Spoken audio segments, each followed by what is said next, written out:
Hello student, स्वागत है आप सभी का हमारे इस YouTube channel Saraswati coaching classes पर। जैसा कि आप लोग जानते हैं, हम कल संबंध और फलन के बारे में थोड़ा बहुत डिस्कस किए थे। तो सबसे पहले हम उसका रिवीजन करेंगे 5 मिनट के लिए, उसके बाद फिर उसके आगे हम डिस्कस करेंगे। कल हमने पढ़ा था कार्तीय गुणन के बारे में। कार्तीय गुणन हमारा क्या होता है? यदि दो रिक्त समुच्चय ए और बी दिए गए हों, तब हमारा जो है ए क्रॉस बी हमने निकालना सीखा था। कैसे? तो एग्जाम्पल के माध्यम से हम थोड़ा सा रिवीजन करेंगे। यदि ए और बी दो आरिक्त समुच्चय हों, तब ए के सभी अवयवों का बी के सभी अवयवों के साथ संभावित क्रमिक युग्म का जो है संग्रह होता है। तो हम समझेंगे पहले। माना हमारा ए कोई एक समुच्चय दिया हुआ है 1, 2, 3। दूसरा समुच्चय हमारा है 4, 5। तब हम ए क्रॉस बी फाइंड करते हैं। हमारा ए हो गया, बी हो गया, 1, 2, 3, 4, 5।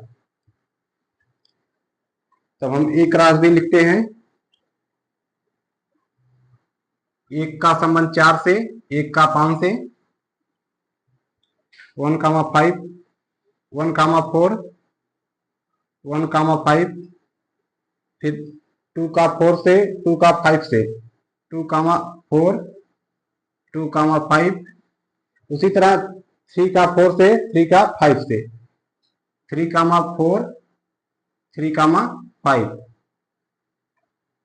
तो इसी तरह से हम ए क्रॉस बी फाइंड करते हैं। दूसरा हमने पढ़ा था कि यदि समुच्चय ए में m एलिमेंट उपस्थित हो तथा समुच्चय बी में n एलिमेंट उपस्थित हो, तो हमारा m ए क्रॉस बी में जो संबंध होता है वो m गुणे n होता है। m गुणे n मतलब नंबर ऑफ एलिमेंट समुच्चय A and number of element of समुच्चय बी।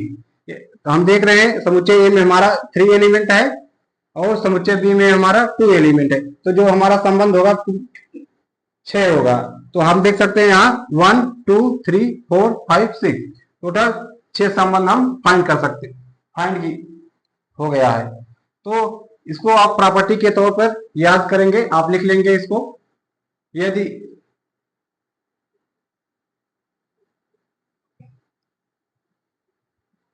नंबर ऑफ एलिमेंट समुच्चय ए में m तथा नंबर ऑफ एलिमेंट समुच्चय बी में अगर n है, तो number of A cross B में जो संबंध होगा वो m गुणे n होगा।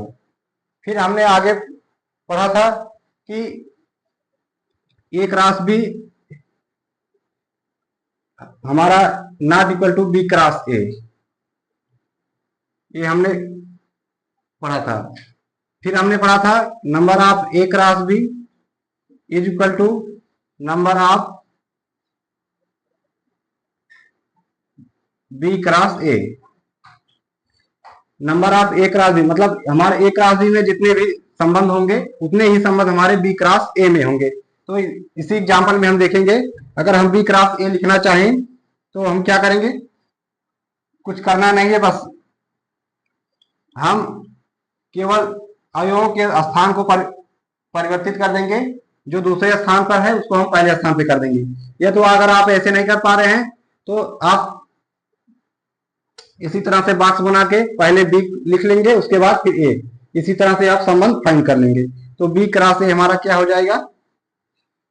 4, 1, 5, 1, 4, 2, 5, 2, 4, 3, 5, 3। तो आप देख सकते हैं हमने बताया number of A cross B equal to number of B cross A. A cross B में जितने संबंध होंगे उतने ही संबंध हमारे बी क्रॉस ए में होंगे। तो आप देख सकते हैं 1, 2, 3, 4, 5, 6। तो इतनी प्रॉपर्टी हमने कल पढ़ी थी, तो आज हम उसके आगे डिस्कस करेंगे। तो आशा करता हूँ आपको समझ में कल आया रहा होगा।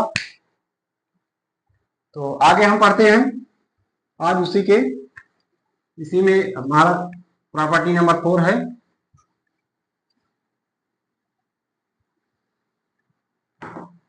यदि कोई समुच्चय ए दिया हुआ है, समुच्चय ए बराबर 1, 2, 3, और हमसे फाइंड करने को कहे कि ए क्रॉस ए, तो आप कैसे फाइंड करेंगे? तो कुछ नहीं करना है, जैसे आप ए क्रॉस बी निकालते थे ठीक उसी तरह से आपको ए क्रॉस ए भी निकालेंगे। कैसे आप देखिए, तो इस तरह से हम बॉक्स बनाएंगे 1, 2, 3, 1, 2, 3 इस तरह से लिख लेंगे। ए भाई हो गया हमारा, ए हो गया। इस तरह से हम संबंध निकालेंगे इसमें एक का ए, उसके बाद हम लिखेंगे ए क्रॉस ए इक्वल टू 1, 1, 1, 2, 1, 3, 1, उसके बाद हमारा हो जाएगा 2 का 1 से, 2 का 2 से, 2 का 3 से, 2, 2, 2, 3, 2, हाँ उसके बाद हमारा हो जाएगा 3, 1, 3, 1, 3, 2 और 3, 3। तो इस तरह से हम ए क्रॉस ए निकाल सकते हैं। जैसे हम बी ए क्रॉस बी निकालते हैं उसी तरह से ए क्रॉस ए भी हम फाइंड कर सकते हैं। तो एक प्रॉपर्टी इसी में हम नोट करेंगे, यदि समुच्चय ए में यदि यही नोट कर लेते हैं, यदि समुच्चय ए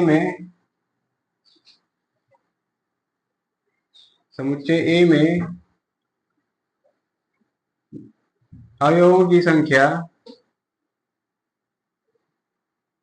यदि समुच्चय ए में अवयवों की संख्या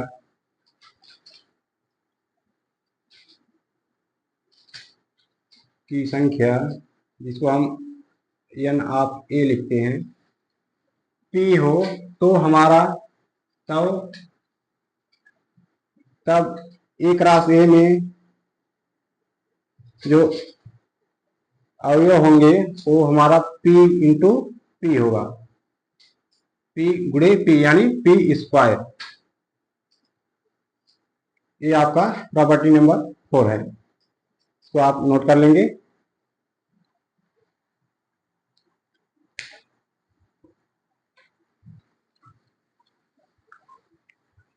तो अब इसके आगे हम डिस्कस करेंगे।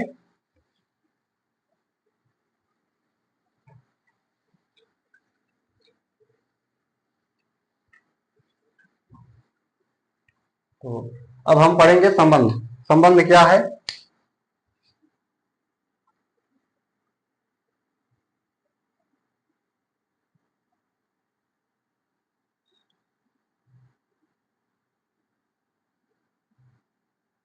अभी तक हमने जो भी चीजें डिस्कस की वो सब चीजें आप क्लास 11 में पढ़ चुके थे। रिवीजन के तौर पर हमने इसको आप समझा है।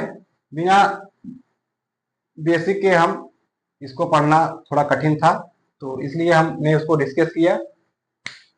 तो अब हम संबंध के बारे में पढ़ेंगे। क्लास 12 में संबंध से ही जो है शुरुआत में दिया गया है, तो आप क्लास 11 में जो भी पढ़े थे अब उसके आगे हम डिस्कस करेंगे। तो संबंध हमारा क्या होता है? अभी हमने फाइंड किया ए क्रॉस बी, तो हमारा जो संबंध होता है वो ए क्रॉस बी का उप समुच्चय होता है। उप समुच्चय तो हम लिखेंगे, यदि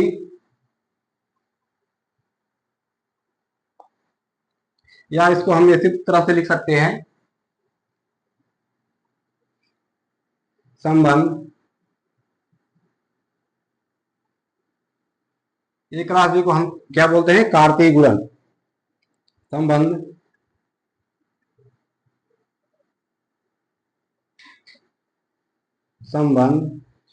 कार्तीय गुणन का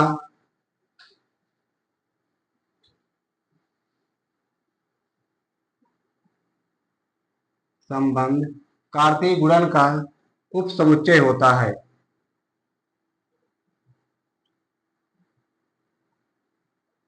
उप समुच्चय होता है। इसको हम इस तरह से लिखते हैं, R subset of A cross B. इसका मतलब है एनसीईआरटी में आप देखेंगे तो ये नीचे वाला जो चिन्ह है उसमें नहीं लिखा गया है। तो आप देखेंगे एनसीईआरटी में तो आपको इस तरह से दिखेगा, दोनों का मतलब एक ही है, आपको इस तरह से लिखा हुआ मिलेगा। तो दोनों आपका सही है, आप उसमें कंफ्यूज मत होइएगा, आपके एनसीईआरटी बुक में यही दिया हुआ है।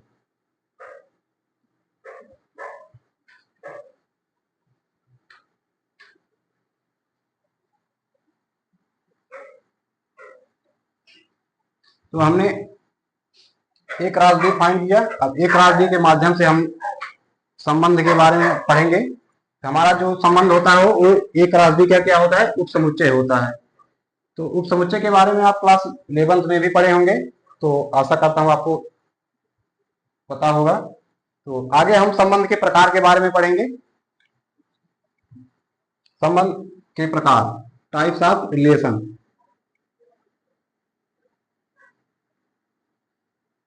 संबंध के प्रकार, जिसको हम कहते हैं types of relation. Types of relation. तो संबंध हमारा दो प्रकार का होता है। पहला होता है हमारा रिक्त संबंध, जिसे हम कहते हैं इम्पटी रिलेशन। इम्पटी रिलेशन का मतलब रिक्त समुच्चय, रिक्त संबंध। रिक्त संबंध का मतलब आपने रिक्त समुच्चय पढ़ा होगा। रिक्त समुच्चय का मतलब है जिसमें नंबर ऑफ एलिमेंट प्रेजेंट ना हो, मतलब एकदम खाली हो, इम्पटी हो। नाम से ही आपको पता चल जाना चाहिए इम्पटी रिलेशन, मतलब उसमें कोई भी एलिमेंट या अवयव प्रेजेंट नहीं है। तो पहला हमारा क्या है, रिक्त संबंध। रिक्त संबंध के बारे में हम डिस्कस करेंगे। रिक्त संबंध, जिसको हम कहते हैं इम्पटी रिलेशन। Empty relation.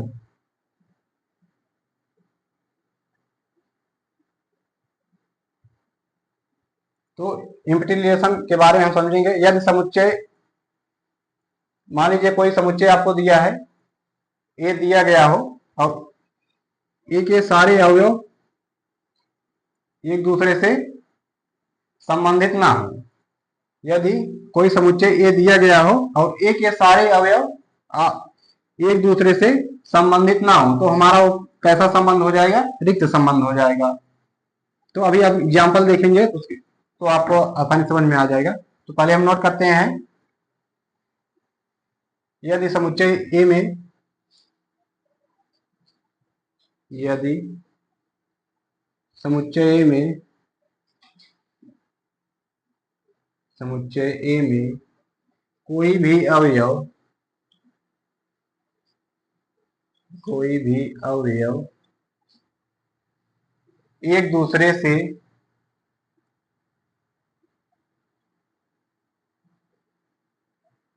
एक दूसरे से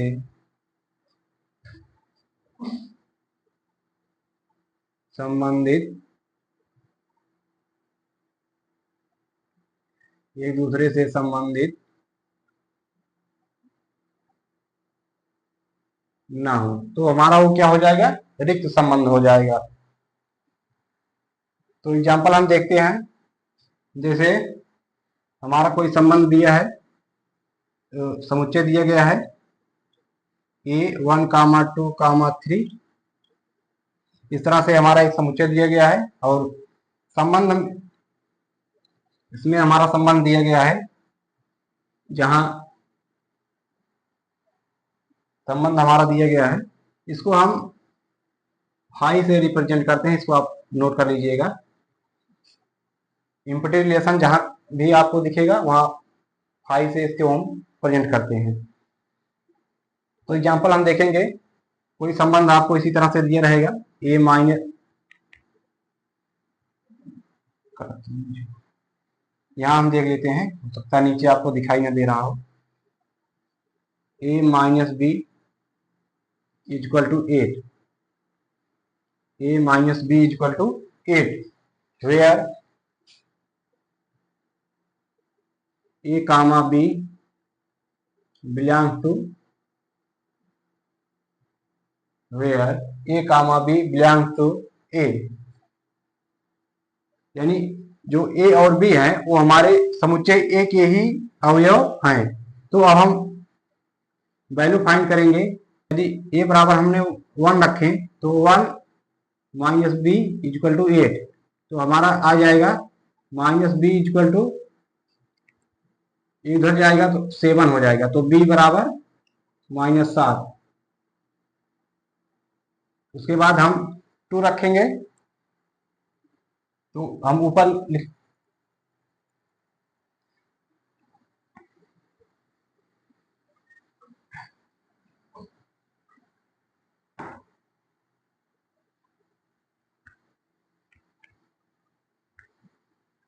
इसको हम ऊपर लिख लेते हैं,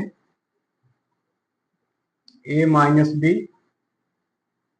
इक्वल टू 8, और समुच्चय हमारा था a equal to 1 comma 2 comma 3।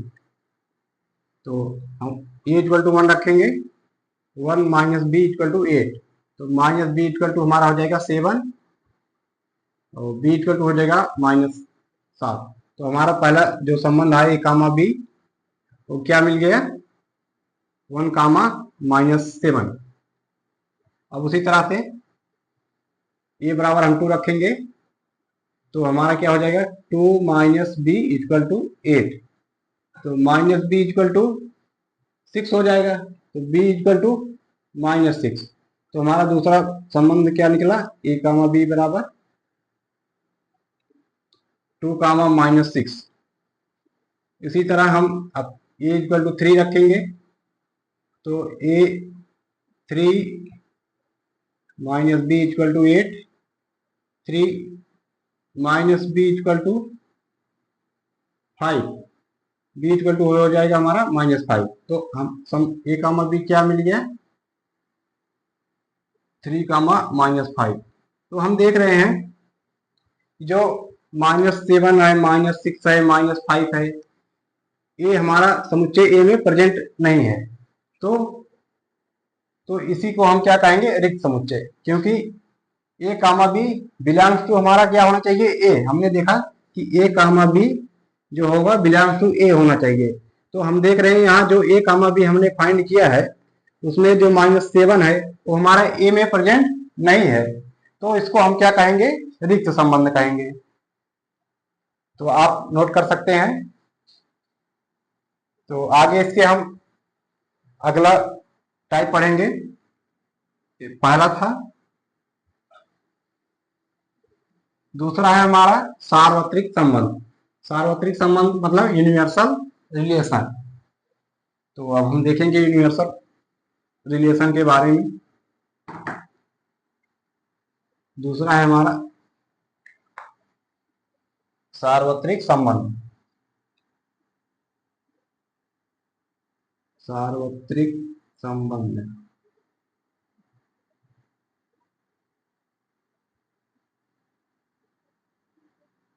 जिसको हम कहते हैं यूनिवर्सल रिलेशन। तो अब हम देखेंगे यूनिवर्सल रिलेशन के बारे में। तो कोई समुच्चय आपका दिया रहेगा, तो इसी तरह से आपका कोई समुच्चय दिया रहेगा और उसमें कहेगा कि यदि समुच्चय ए के सभी अवयव, समुच्चय ए के सभी अवयव, सभी संभावित सभी अवयव संबंध में क्या होने चाहिए, प्रेजेंट होने चाहिए, तो हम हमारा क्या हो जाएगा, सार्वत्रिक संबंध। तो इसको हम पहले नोट करेंगे, उसके बाद एग्जाम्पल के थ्रू समझेंगे तो आसानी से आपको समझ में आ जाएगा। तो क्या होता है हम देखेंगे, यदि किसी सेट के सभी, यदि किसी समुच्चय के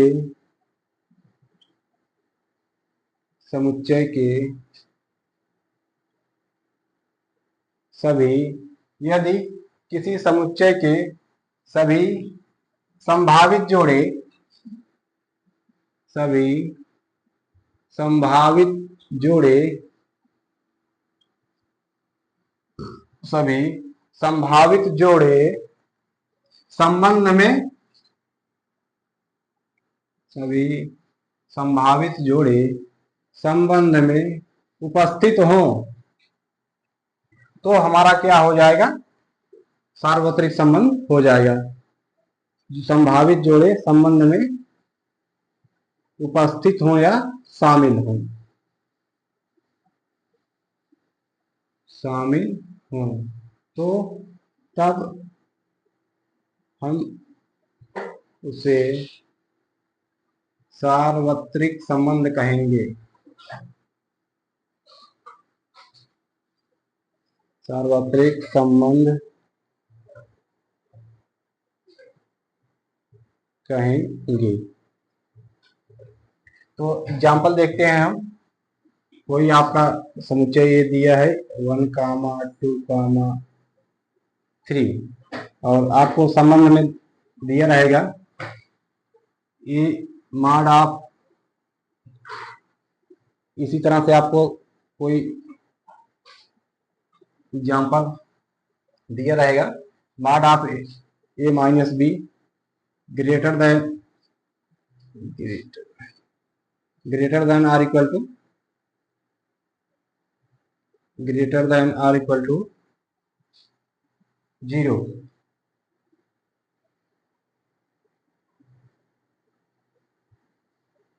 तो अब हम क्या करेंगे, अब हम संबंध फाइंड करेंगे और देखते हैं कि क्या ये जो जहां A comma B belongs to A, where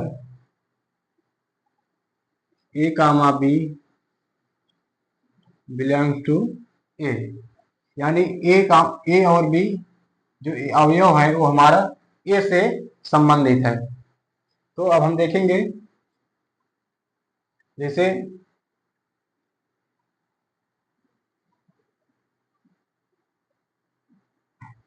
अब हम यहाँ a बराबर 1 रखेंगे, मॉड ऑफ 1 माइनस बी,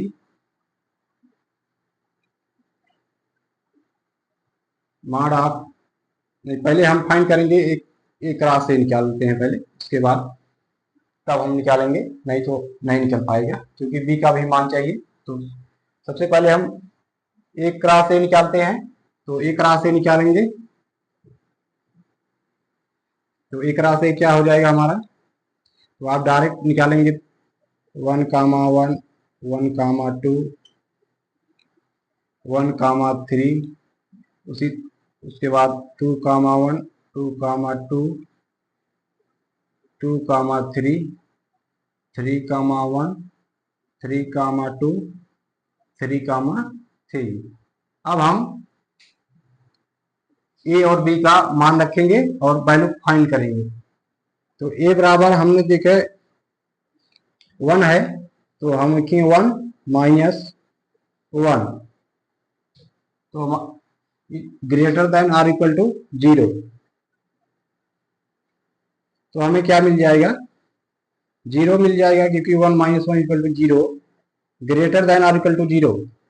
तो आप कहेंगे कि 0 0 के बड़ा कैसे हो सकता है, तो आप इसमें ग्रेटर भी लगा है और इक्वल टू का भी चिन्ह लगा है, तो इसका मतलब ये होता है या तो 0 के बराबर हो या 0 से बड़ा हो।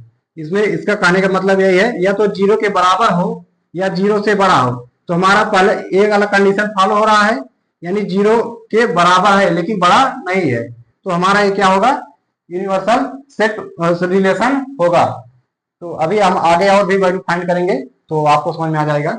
अब 1, 2 रखते हैं हम, mod of A minus B में greater than or equal to 0। अब हम ए बराबर 1 और बी बराबर 1, 2 रखेंगे इसमें, mod of 1, -2 greater than or equal to 0।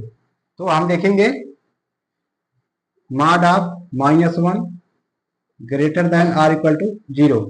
तो मॉड के अंदर हमारी कोई भी वैल्यू होती है क्या होती है, पॉजिटिव होती है, तो 1 आ जाएगा। तो 1 greater than or equal to 0। तो 1 हमारा 0 के तो बराबर नहीं है, लेकिन 0 से बड़ा है, तो ये भी हमारा सत्य है।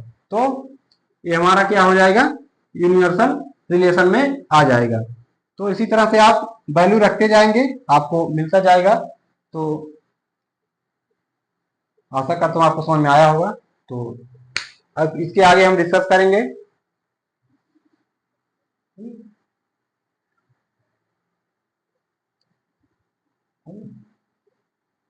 तो आज के लिए बस इतना ही। तो आशा करता हूँ आपको वीडियो अगर अच्छी लगी हो तो वीडियो को लाइक कीजिएगा, चैनल को सब्सक्राइब कीजिएगा, और आपके लिए हम ढेर सारी वीडियो बनाते रहें, जिससे हमारा उत्साह भी बढ़ता रहे। आप लोगों का प्यार सपोर्ट रहा तो हम आपके लिए 2026-27 के बोर्ड परीक्षा के लिए एकदम निःशुल्क तरीके से संपूर्ण सिलेबस की तैयारी हम कराने की जिम्मेदारी हमारे ऊपर है। हम आपको बेहतर से बेहतर समझाने का प्रयास करेंगे। जो भी कमियां रहेंगी आप कमेंट करके बताइएगा। धन्यवाद।